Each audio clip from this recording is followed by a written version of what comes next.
3. Why? I ask myself this every day. Why is life so difficult? Why is there separation? Why is there greed?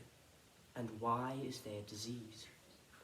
As of today, the 20th of April, 2020, the outside world has fallen into a state of disordered silence due to the COVID-19 virus.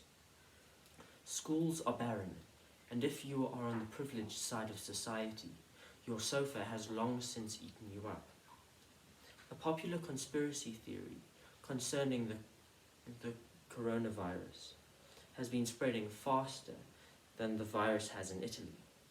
People are speculating that the Chinese or the US government genetically engineered the disease as a way of population control.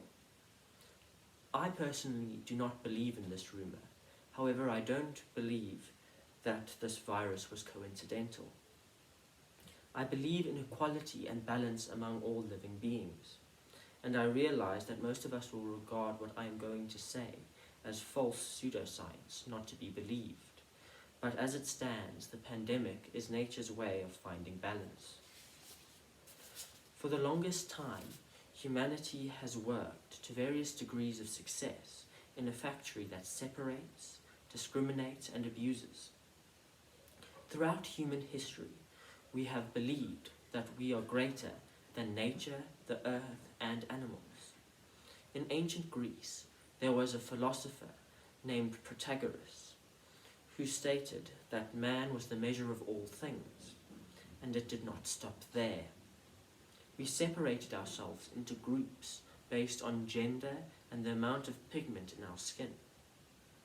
For a relatively long time, the pale man asserted that he was the highest form of being, so they usurped power from women and people of differing colours. Under this rule, most indigenous or traditional knowledge was disregarded, and factories that destroyed the horizon as well as the natural atmosphere were built, and the junk and smoke left behind gradually worsened the natural environment. As humanity evolved, the segregation over women and the differently coloured were slowly forgiven, but the prejudices remain to this day in the underbelly of human consciousness.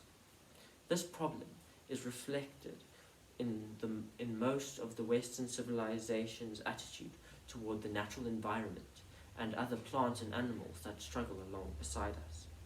We have polluted the biosphere and with plastic and carbon emissions.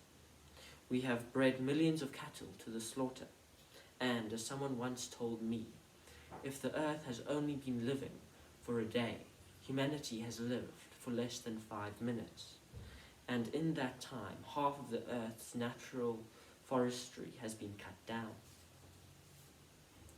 Greta Thunberg, a widely recognized environmental activist, has something to say about this, and you can view her full speech on YouTube.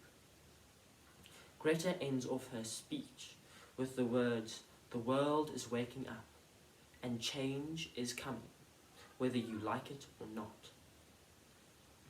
The speech was published on YouTube on the 23rd of September 2019, more than 3 months before the Chinese government confirmed or even identified the first cases of the coronavirus. There is an article on Facebook titled "From Pandemic to Post-Capitalism," in which Daniel Pinchbeck classifies people into haves and have-nots and describes a theory on how private property could be the source of our misery, and how the world could be better if we had no need to possess objects, animals, or people. Overall, I believe there are too many people in this world who are governed by greed, and too few people who care for themselves, for others, and for the environment and its survival. Because if more people were more caring and more generous, most of the world's problems are easily solvable with science, innovation, and human love and compassion. I leave you with one final quote. Just as the human body fights disease, so does the earth. Don't let us be the virus that kills our host.